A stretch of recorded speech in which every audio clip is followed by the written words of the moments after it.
میرا شوہر میرے بھائی کے ساتھ مل کر مجھ سے ہم بستری کرتا تھا. میں کچھ بھی نہیں کر پاتی تھی اور پھر میں حاملہ ہو گئی اور یہ میرے بھائی کا بچہ تھا کیونکہ بہن بھائی کا رشتہ روز اول سے ہی بہت خوبصورت رہا ہے. بھائی اپنی بہن کا محافظ، اس کے سر کی چادر ہوتا ہے. لیکن اگر کوئی بھائی ہی اپنی بہن کی عصمت دری پر اتر آئے تو بہن کس سے حفاظت کی توقع کرے. میرے ساتھ بھی کچھ ایسا ہی ہوا جسے جان کر آپ کے رونگٹے کھڑے ہو جائیں گے. میری ساری رات روتے سسکتے گزر گئی تھی. میں حاملہ تھی لیکن اس خبر نے مجھے کوئی خوشی نہیں دی تھی. میرا دل غم سے پھٹ رہا تھا اور میری خوشیوں کو نہ جانے کس کی نظر کھا گئی تھی. 4 مہینے پہلے ہی تو میری زندگی میں خوشیوں کے رنگ شامل ہوئے تھے. مجھے آج بھی وہ دن یاد تھا جب میں پارلر میں بیٹھی تیار ہو رہی تھی. خوشی میرے انگ انگ سے پھوٹ رہی تھی. میں نے ایک آخری نظر خود کو آئینے میں دیکھا تو میں واقعی ہی دلہن بن کر بہت حسین لگ رہی تھی. میری اماں نے ٹھیک ہی کہا تھا کہ اگر دلہن شادی سے کچھ دن پہلے ہی اپنے گھر میں سب کی نظروں سے چھپ کر بیٹھ جائے تو اس پر خوب نکھار آتا ہے. بیوٹیشین نے میرے سر پر دوپٹہ سیٹ کرتے ہوئے میری بہت تعریف کی اور کہنے لگی، آج تک میں نے بہت سی دلہنیں تیار کی ہیں لیکن تمہاری جیسی معصوم اور خوبصورت دلہن آج پہلی دفعہ دیکھ رہی ہوں. خدا تمہیں نظر بد سے بچائے. اس کی بات پر میں نے مسکرا کر آمین کہا اور اپنا سارا سامان سمیٹ کر پارلر سے باہر نکل آئی. وہاں پہلے ہی میرا بھائی گاڑی میں میرا منتظر تھا اور میرے بھائی نے ایک گہری نظر مجھ پر ڈالی اور کہنے لگا، باجی آپ نے تو بہت وقت لگا دیا ہے، پورے 5 گھنٹے میں تیار ہوئی ہیں. اپنے بھائی اویس کی بات پر میں ہنس پڑی. دلہن بننا اتنا بھی آسان نہیں ہوتا، تم لڑکوں کو اس بات کا اندازہ ہی نہیں. اویس مجھے دیکھ کر کہنے لگا، ہاں واقعی یہ بہت محنت کا کام ہے، آپ تو بالکل ہی بدل گئی ہیں. میں نے تو کسی اور باجی کو پارلر چھوڑا تھا. ہم دونوں بہن بھائی میں بہت اچھی دوستی تھی. ہمارا مشترکہ کمرہ تھا، اس لیے جب سے میری شادی کی تاریخ طے ہوئی تھی میرا بھائی بہت زیادہ دکھی ہو گیا تھا اور میرے بہت قریب رہنے لگا تھا. بار بار مجھے کہتا کہ آپ نے بہت جلدی شادی کا فیصلہ کر لیا ہے، اتنی بھی کیا جلدی تھی. اس کی بات سن کر میں حیران رہ جاتی کیونکہ میری عمر میں تو لڑکیاں 2-4 بچوں کی ماں بھی بن جاتی ہیں اور میں ابھی تک اپنی ماں کی دہلیز پر ہی بیٹھی تھی. میرا بھائی نہ جانے کیوں میری شادی کا سن کر بہت عجیب سا برتاؤ کر رہا تھا، جبکہ بھائی تو اپنی بہنوں کو بہت ارمانوں کے ساتھ رخصت کرتے ہیں. ابھی بھی مجھے دلہن بنا دیکھ کر اس کی نظروں میں عجیب سا تاثر تھا، جیسے وہ مجھے رخصت ہی نہ کرنا چاہتا ہو. میرے پارلر آنے سے پہلے بھی وہ بہت دیر تک مجھے سینے سے لگائے بیٹھا رہا اور میری گاڑی میں بیٹھنے کے باوجود بھی نہ جانے کن سوچوں میں گم تھا. میں نے اس کا ہاتھ پکڑ کر اسے بلایا تو اس نے ایک نظر مجھ پر ڈالی اور تیزی سے گاڑی چلاتا ہوا مجھے شادی ہال لے کر پہنچ گیا. بارات آ چکی تھی اور قاضی صاحب بھی میرے منتظر تھے. جس کسی نے بھی مجھے دلہن کے روپ میں دیکھا میری تعریف کیے بنا نہ رہ سکا. ہر کوئی یہی کہہ رہا تھا کہ ستارہ تو خوبصورت ہونے کے ساتھ ساتھ بہت ہی خوش نصیب ہے. سسرال والے ایسی دھوم دھام سے بارات لائے تھے کہ ہر کوئی دیکھتا ہی رہ گیا. سبھی جانتے تھے یہ میری پسند کی شادی ہے. طلحہ نے اپنی مرضی سے مجھے شادی کے لیے چنا تھا اور وہ اور میں پچھلے 1 سال سے ایک دوسرے کی محبت میں مبتلا تھے. اس محبت کا آغاز میرے کال سینٹر کی نوکری سے ہوا تھا اور آج ہم دونوں نکاح کے بندھن میں بندھ گئے تھے. یہ خوشی میرے لیے دنیا کی ہر خوشی سے زیادہ بڑی تھی، لیکن مجھے ہرگز بھی اندازہ نہیں تھا کہ یہ بندھن میرے لیے پھانسی کے پھندے جیسا ثابت ہوگا. میری رخصتی کے وقت میرے بھائی کی حالت میری ماں سے بھی زیادہ خراب تھی. میں نے آج تک کبھی اسے روتے نہیں دیکھا تھا. وہ ایسے رو رہا تھا جیسے میرے بغیر رہ ہی نہیں سکتا ہو. مجھے گلے سے لگائے کہنے لگا، باجی آپ کو رخصت کرنے کے بعد میں سکون سے سو نہیں سکوں گا. آپ میرا چین اور سکون اپنے ساتھ لے جا رہی ہیں. اس کی بات پر میں نے چونک کر اس کی طرف دیکھا. اس کی آنکھوں میں کچھ تو ایسا تھا جو میں پہلی دفعہ محسوس کر رہی تھی. طلحہ نے رخصتی کی جلدی مچائی تو میں اس سے بات کیے بنا ہی گاڑی میں بیٹھ گئی. میں اور طلحہ ایک ساتھ کال سینٹر پر نوکری کرتے تھے اور وہیں ہماری پہلی ملاقات ہوئی تھی. طلحہ سے مل کر مجھے لگا تھا کہ یہی وہ شخص ہے جس سے مجھے شادی کرنی چاہیے. نرم مزاج اور سنجیدہ سا طلحہ ہر چھوٹی بڑی مشکل میں میری مدد کیا کرتا تھا. اسے کال سینٹر پر نوکری کرتے ہوئے زیادہ وقت ہو چکا تھا، اسی لیے وہ میرے لیے سینئر تھا اور جہاں بھی مجھے کوئی مشکل پیش آتی وہ فوراً ہی میری مدد کے لیے چلا آتا. اکثر وہ نئے لڑکوں کی مدد کرتا بھی نظر آتا تھا. میں نے سنا تھا کہ آج تک اس نے بہت سارے لڑکوں کو اچھی اچھی جگہ نوکریاں دلوائی ہیں. میں اس کی اچھائی سے متاثر ہو گئی تھی. آہستہ آہستہ ہم دونوں میں دوستی ہو گئی اور اسی دوستی کو محبت میں بدلنے میں زیادہ دیر نہیں لگی. طلحہ فیصل آباد کا ایک لڑکا تھا جو نوکری کے لیے کراچی آیا ہوا تھا. اس نے مجھے پرپوز کیا اور بتایا کہ ہم دونوں شادی کر کے ہمیشہ کراچی میں ہی رہیں گے. اس کی بات سن کر میں مطمئن ہو گئی. فوراً ہی اس کا پرپوزل بھی قبول کر لیا. میں نے سوچا کہ اچھا ہے نا، نہ ساس نندوں کا جھنجٹ ہوگا اور نہ ہی کوئی لڑائی جھگڑا. یہی بات جب میں نے اپنی ماں کو بتائی تو وہ بھی خوش ہو گئی. لیکن اویس کو کوئی خوشی نہیں ہوئی تھی. اس نے مجھ سے طلحہ کے بارے میں ہزاروں سوال کر ڈالے تھے اور آخر میں کہنے لگا کہ شادی کرنا اتنا ضروری بھی نہیں ہے. اس کی بات سن کر اماں نے غصہ کیا اور کہنے لگی، کیا ساری زندگی بہن کی کمائی کھاؤ گے؟ اب اسے سکون سے رخصت ہونے دو. میں کافی سالوں سے نوکری کر رہی تھی. اماں بھی یہی چاہتی تھی کہ میری شادی ہو جائے. لیکن میری نوکری کا سن کر جو بھی رشتے کے لیے دیکھنے آتا وہ منع کر کے چلا جاتا، جبکہ یہ نوکری میں نے اپنی خوشی سے نہیں بلکہ گھریلو حالات کی وجہ سے کی تھی۔ ابا حیات نہیں تھے، اماں بہت زیادہ بیمار رہتی تھی اور اویس مجھ سے عمر میں چھوٹا تھا۔ میں چاہتی تھی کہ وہ پڑھ لکھ کر کسی قابل ہو جائے اور پھر وہی نوکری تلاش کرے۔ میرے لیے اویس کی تعلیم بہت ضروری تھی۔ انہی سب چیزوں کو سنبھالتے سنبھالتے کب میری عمر کو 26واں سال لگ گیا مجھے اندازہ ہی نہیں ہوا۔ ذمہ داریوں نے مجھے اپنی عمر سے بھی کہیں زیادہ بڑا بنا دیا تھا۔ میرے چہرے پہ بھی ذمہ داریوں کا بوجھ نظر آنے لگا تھا۔ میں نے طلحہ سے شادی کی حامی بھی اسی وقت بھری جب اویس کا گریجویشن مکمل ہو گیا۔ اگر وہ نوکری کے ساتھ آگے تعلیم جاری رکھتا تو بھی اب اتنا مسئلہ نہ ہوتا۔ مجھے یقین تھا جلدی اسے کوئی اچھی نوکری بھی مل جائے گی۔ میں رخصت ہو کر طلحہ کے گھر چلی آئی تھی۔ بہت عرصے کے بعد مجھے لگا تھا کہ میری زندگی خوشیوں سے بھرنے والی ہے۔ تھوڑی دیر میں طلحہ میرے پاس کمرے میں چلا آیا اور مجھے ایک خوبصورت انگوٹھی تحفے میں دی۔ طلحہ کے ہر انداز سے محبت جھلک رہی تھی اور اسی محبت نے ہی مجھے اس کا دیوانہ بنا دیا تھا۔ دھیرے دھیرے میرے سارے سپنے سچ ہونے لگے اور شادی کی پہلی رات میرے لیے زندگی کسی سہانے موسم کی طرح ہو گئی۔ میں نے اپنے گھر اور گھر کی ذمہ داریوں کے لیے اپنی زندگی کا خوبصورت حصہ نکال دیا تھا، لیکن میں خوش تھی کہ مجھے اس کے بدلے میں طلحہ کی صورت مل گئی۔ اس کے گھر والے شادی میں شرکت کے لیے فیصل آباد سے آئے ہوئے تھے اور انہیں 2 دن بعد واپس لوٹ جانا تھا۔ انہی 2 دنوں میں ہمارا ولیمہ بھی ہو گیا اور اس کے گھر والے واپس بھی چلے گئے۔ اس خوبصورت سے گھر میں میں اور طلحہ تنہا رہ گئے اور مجھے لگا کہ میری دنیا مکمل ہو گئی۔ شادی کے اگلے ہی روز میں اپنی اماں سے ملنے گئی تو اویس مجھے کمرے میں لے گیا اور میرا ہاتھ پکڑ کر بیٹھ گیا۔ وہ مجھ سے عجیب عجیب سے سوالات پوچھنے لگا تھا، جیسے کوئی بہن اپنی کسی نئی نویلی شادی شدہ بہن سے پوچھتی ہو۔ مجھے اس کا یوں سوال پوچھنا اچھا نہیں لگا، اس لیے میں نے اسے ڈانٹ دیا کہ مجھ سے اس طرح کے سوالات نہ کرو۔ شام ہوتے ہی میں واپس اپنے سسرال آ گئی۔ طلحہ نے 1 ہفتے کی چھٹی لے رکھی تھی اور اس ہفتے میں اس نے مجھ پر اپنی بے تحاشا محبت لٹائی اور مجھے یقین دلایا کہ اس کی زندگی میں میری ایک الگ ہی حیثیت ہے۔ 1 ہفتہ پورا ہوتے ہی طلحہ کی نوکری دوبارہ سے شروع ہو گئی، جبکہ میں اپنی نوکری چھوڑ چکی تھی۔ ہر عورت کی طرح میں نے بھی گھرداری شروع کر دی، مگر مجھے کیا خبر تھی کہ میرا گھر ہر عورت کی طرح نہیں ہے، بلکہ یہ تو ایک ایسا قید خانہ ہے جہاں میں اپنی مرضی سے چلی آئی۔ میری شادی کے ساتھ ہی طلحہ اور اویس کے درمیان بہت گہری دوستی ہو گئی تھی۔ وہ اویس کی نوکری کے لیے بھی کوشش کر رہا تھا اور اس کے آگے ایڈمیشن کے لیے بھی۔ وہ اویس جو پہلے میری شادی کو لے کر اس قدر پریشان لگتا تھا، طلحہ کے ساتھ ایسے گھل مل گیا تھا جیسے برسوں پرانے دوست ہوں۔ طلحہ ہماری زندگی میں کسی فرشتے کی طرح شامل ہو گیا تھا، کیونکہ اس نے میری ساری ذمہ داری اپنے کندھوں پر اٹھا لی تھی۔ میری شادی کے دوسرے ہی مہینے میری اماں کا انتقال ہو گیا اور میرا بھائی اویس تنہا رہ گیا۔ میری اور اویس کے لیے اماں کا انتقال ایک ایسا صدمہ تھا جو ہماری برداشت سے کہیں زیادہ تھا۔ اماں کے انتقال کے بعد طلحہ نے کہا کہ اویس کو اکیلا چھوڑنا مناسب نہیں ہے، اس لیے ہم اپنا کرائے کا گھر چھوڑ کر تمہاری اماں کے گھر اویس کے ساتھ ہی رہ جاتے ہیں۔ مجھے اور اویس کو بھلا کیا اعتراض ہو سکتا تھا؟ میں بھی اپنے بھائی کو اکیلا نہیں چھوڑ سکتی تھی، اس لیے طلحہ کی بات پر خوشی خوشی اپنا سامان سمیٹ کر واپس اپنی ماں کے گھر چلی آئی۔ طلحہ کی کال سینٹر کی نوکری جاری تھی۔ وہ صبح صبح اویس کو ہی اپنے ساتھ لے جاتا اور سارا دن اسے اپنے ساتھ رکھتا۔ کبھی کبھی میں حیران ہوتی کہ اویس کی تو کال سینٹر میں نوکری بھی نہیں ہے، پھر وہ طلحہ کے ساتھ سارا دن کیا کرتا ہے؟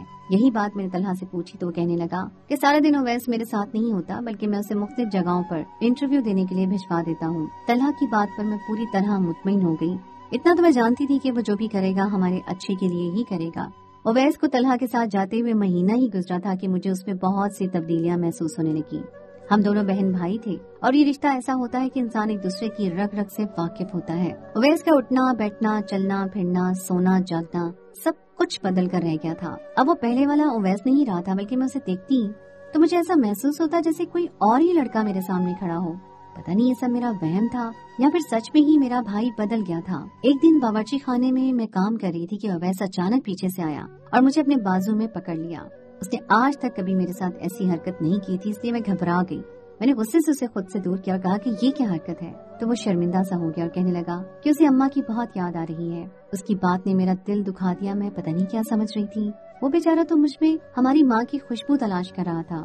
لیکن اس کے بعد سے اویس کی عجیب و غریب حرکتوں کا سلسلہ شروع ہو گیا۔ کبھی وہ بنا دستک دیے کمرے میں چلا آتا تو کبھی چلتے چلتے میرا دوپٹہ کھینچ دیتا۔ مجھے اس پر غصہ آنے لگا تھا۔ وہ کوئی چھوٹا بچہ نہیں تھا جسے ان سب باتوں کی سمجھ نہ ہو۔ میں دبے دبے لفظوں میں اسے ڈانٹ دیا کرتی، زیادہ زور سے غصے میں بھی کچھ نہ کہتی کہ اگر طلحہ کو اویس کی حرکتوں کے بارے میں پتا چلے گا تو وہ ہمارے بارے میں کیا سوچے گا۔ میری شادی سے پہلے تو کبھی اویس نے اس طرح کی کوئی حرکت نہیں کی تھی، اب نہ جانے اسے کیا ہو گیا تھا۔ میں اویس کی طرف سے بہت ہی پریشان رہنے لگی تھی۔ اور پھر ایک رات طلحہ دفتر سے گھر لوٹا اور رات کے کھانے سے فارغ ہوا تو وہ اکیلا کمرے میں نہیں آیا۔